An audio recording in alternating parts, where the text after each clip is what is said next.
Muling nagbabalik ang inyong palatuntunan para sa iba pang mga kaganapan. Nagbistulang entablado ang tahanan ng mga mag-aaral na nagtapos at nagtaas ng antas sa Bakod Bayan Integrated School nitong nakaraang linggo, ika-15 at 16 ng Hulyo.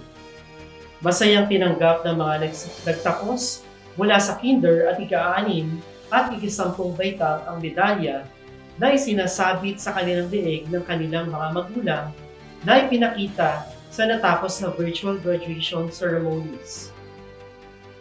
Ang mga nasabing medalya ay ibinigay sa mga magulang bago ang pagdiriwang upang isabit sa kanilang mga anak at kumuha ng larawan na siyang isasama sa video ng Pagtatapos.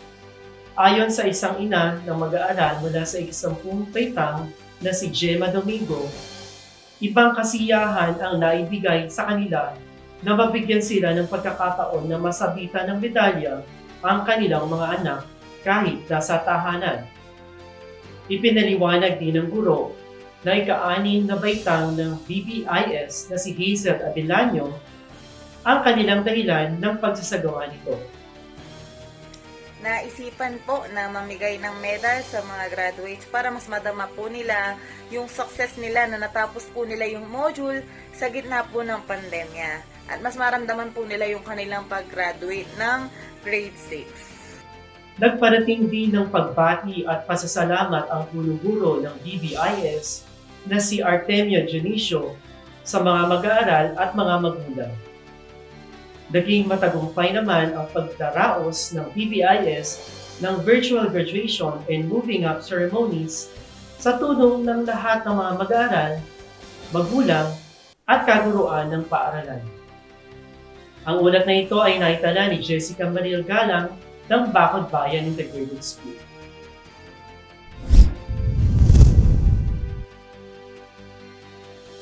Sa usaping tag-ulan naman, bilang paghahanda ng Paaralang Elementarya ng Obrero sa pagpasok ng rainy season, ikinasa ang kabi-kabilang gawain upang masigurong ligtas ang paaralan mula sa pinsalang dulot ng sakuna.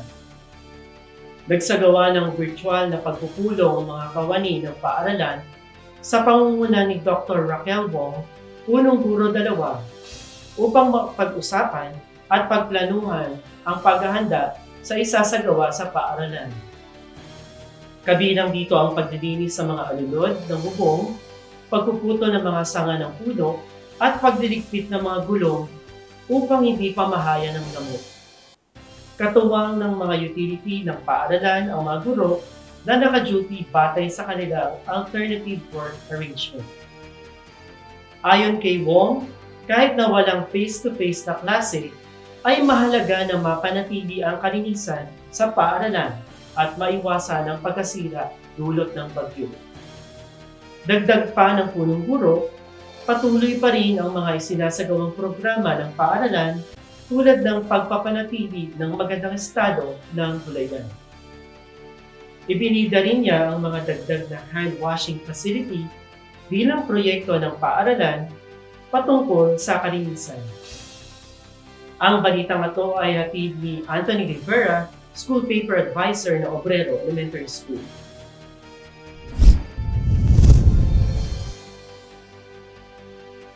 Sa iba pang kaganapan, taong 2019 nang pinaigting ang programa sa pagbasa sa paraang face-to-face, kaakibat ang programang TRAS o Teaching Reading in All Subjects para sa Grade 1 at PRS o Teaching Reading with Speed para naman sa Grade 2. Kabilang din sa programa sa pagbasa ang PRSC o Teaching Reading with Speed and Comprehension, PP or Peer Tutoring sa pangunguna ng SPG at SSG officers and members.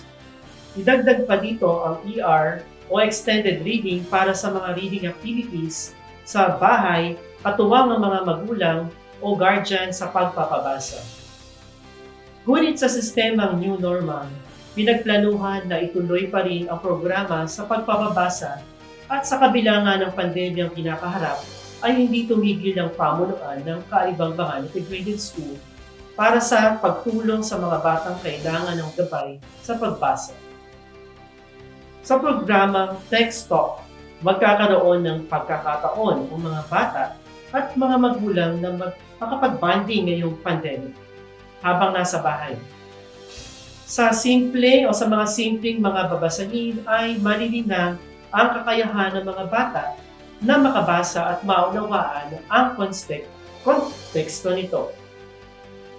Ito ay inobasyon at ipinanukala ni Master Teacher 2 Gina Santos, katulong ang lahat ng Master Teachers ng Paaralan at Principal Narcisa Gusi na naglalayo na hindi mawala ang interes ng mga bata sa pagbasa. Naniniwala ang pamunuan ng Paaralan na sa programang ito ay mabubuhay muli ang love of reading ng mga bata at mababawasan ang paggamit ng cellphone na halos hawak ng mga bata sa maghapon araw-araw. Naipaalam rin sa mga magulang ang kanilang gampanin sa programang ito kaya't patuloy pa rin ang komunikasyon sa kanila sa pagpapatupad nito.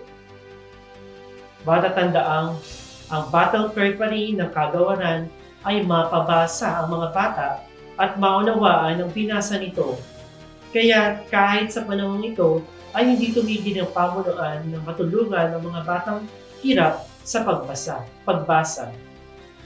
Ang ulat na ito ay nakalat ni Cesar Espiritu, DepEd Media Bureau Member mula sa Kalibangbangan Integrated School.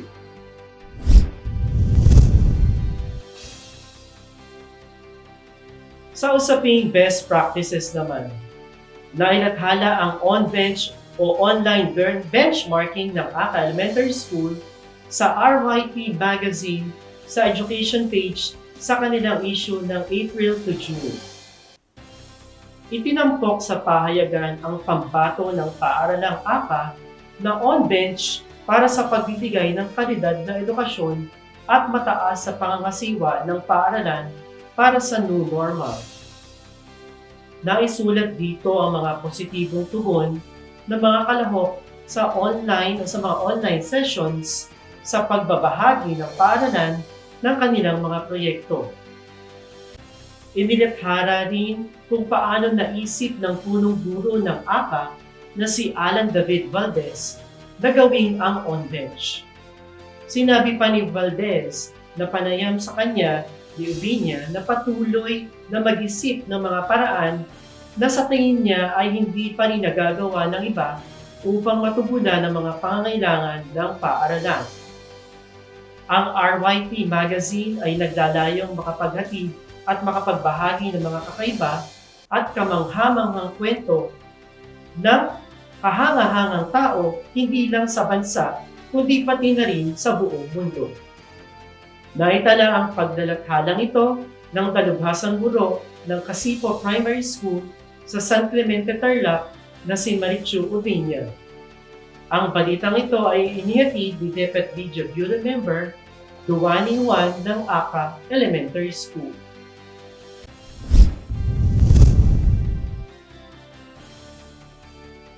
Mula naman sa unang distrito, bilang bahagi ng programa sa pag-iingat at pangangalaga ng kalusugan ng paaralan, ipinagkaloob sa mga guro at mga kawani ng mabini home site integrated school ang mga COVID-19 supplies and materials. Ipinamudmod ang mga naturang kagamitan sa pangunguna ng punong guro isa, Dr. Marvic Varga, nitong nakaraang Lunes, 19 ng Hulyo.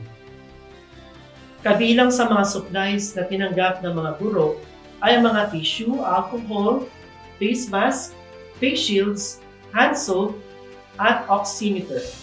Tumanggap na din ang mga guro ng mga bond paper, disinfectant, mosquito repellent, at tornado muffler na magagamit sa kanilang mga silid-aralan. Ang mga nasabing supplies at materials ay buhat sa additional MOOE funds ng paaralan para sa buwan ng Hulyo. Ang ulat na ito ay naitala ni DepEd Media Bureau Member Mary Jane Salvador ng Mabini Home Site Integrated School.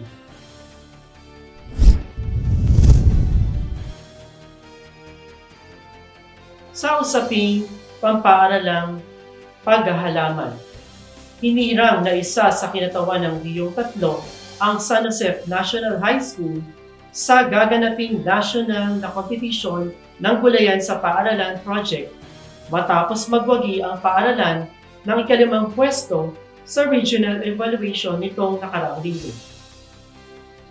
Sa pangunguna ni Rosario Soriano, punong guro, at Elmer Puyat, tagapanguna ng proyekto, ang GPP ng San Josef National High School ay nagsimula nitong Pebrero kung saan hinati-hati ang mga bakanting lugar sa 5 baitang mula ikipito hanggang senior high school upang ayusin ang mga lugar na ito at taniman ng mga gulay.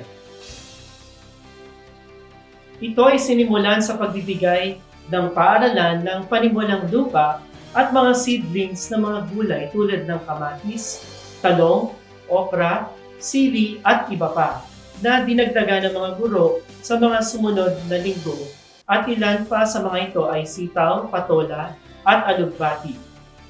Gumamit ng iba't ibang lalagyanan tulad ng plastic na bote, mga lumang gulong, kawayan, takip ng electric fan at iba pa.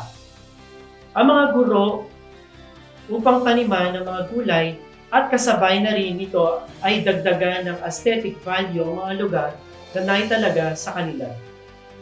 Naglagay din ang mga ito ng kani-kanyang compost pit or kani-kanilang compost pit upang maging organikong pesticides para maging malusog ang kani-kanilang mga pananim. Kasabay rin ang paglulunsad ng programa noong Pebrero ay isinagawa ang paligsahan ng pinakamaayos at mayabong na GPP sa pagitan ng 5 baitang. Nagkaroon ito ng 4 na bahagi kung saan bawat buwan mula Enero hanggang Hunyo ay nagkaroon ng pagtataya na pinangunahan ng mga imbitadong personalidad mula sa iba't ibang paaralan na nagsilbing hurado sa bawat bahagi ng paligsahan. Hinirang nitong ika-4 na bahagi ng paligsahan ang ika-7 baitang bilang kampyon sa nasabing paligsahan. Ang mga naani ng mga gulay ay napapakinabangan ng mga nasa paaralan at nakapagbibigay sa mga magulang kapag kuhanan at surian ng modules bilang konting tulong sa mga panahon o sa panahon ng pandemya. Ayon kay Soriano, layunin ng GPP na ipalaganap ang kampanya ng pagkakaroon ng mga tanim na gulay sa bawat bahay ng bawat komunidad, hindi lamang sa mga paaralan, maging ang pagkakaroon ng maaliwalas na kapaligiran nang mabawasan ang problema sa kasalatan ng pagkain. Ayon kay Puyat, nangako ang mga guro na lalo pang pagbubutihin ang paglinang sa mga nasimulan na nilang pagtatanim, may paligsahan man o wala.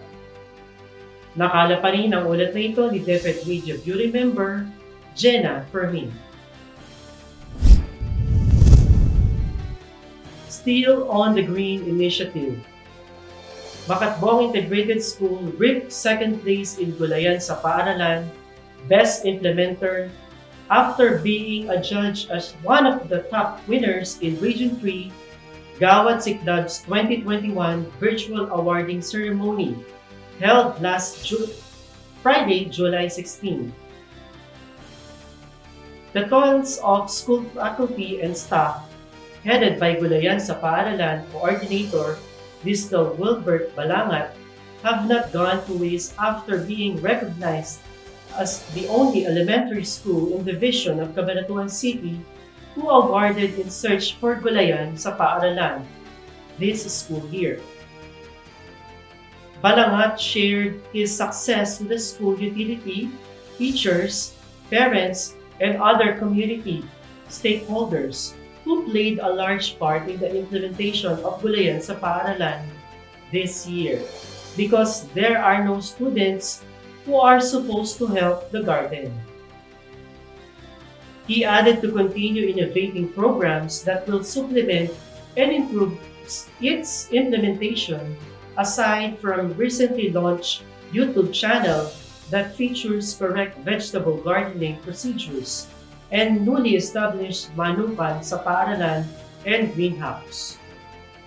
School Principal Eufemia Santiago acknowledged and support and collaborative work of everyone who helped to sustain and strengthen the program. Joining Makatbong Elementary School, who received award as Gulayan sa Paaralan Best Implementer, is San Josef National High School, who ranked 5th in secondary level category. This report was posted by Regine Grace Oligario of Makatbong Integrated School.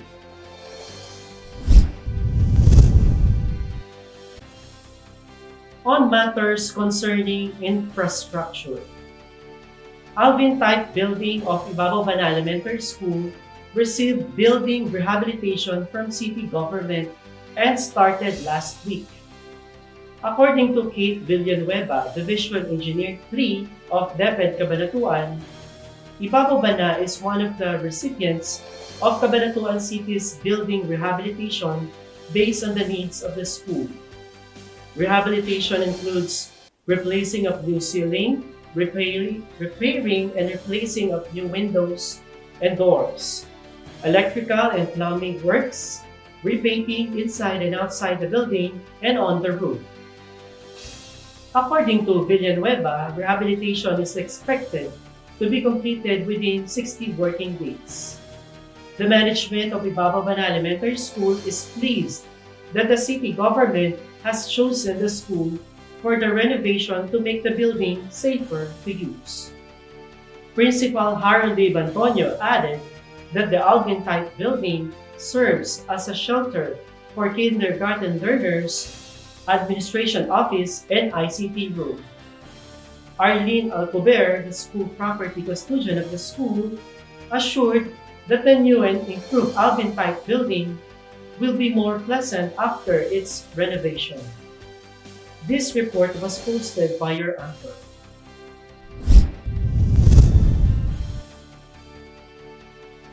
The issue on class opening is now specific.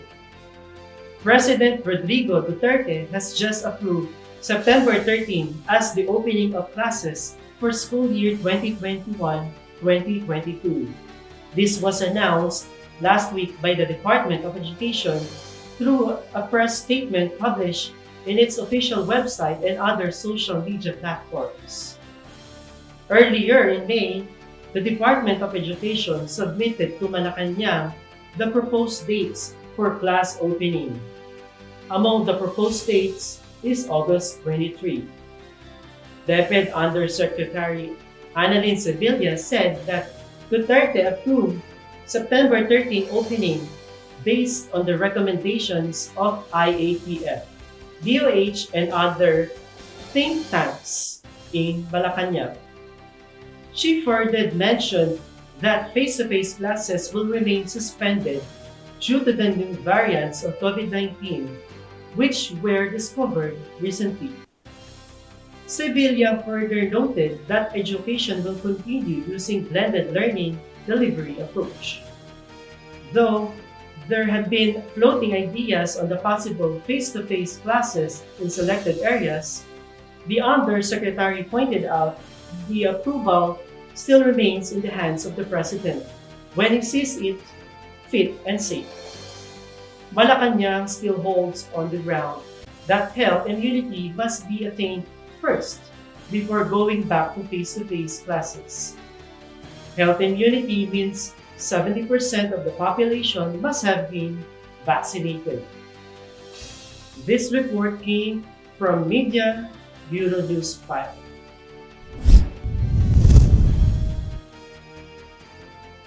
And these are the latest developments in and around DepEd Cabanatuan City. We will be back for our Teleturuan tips.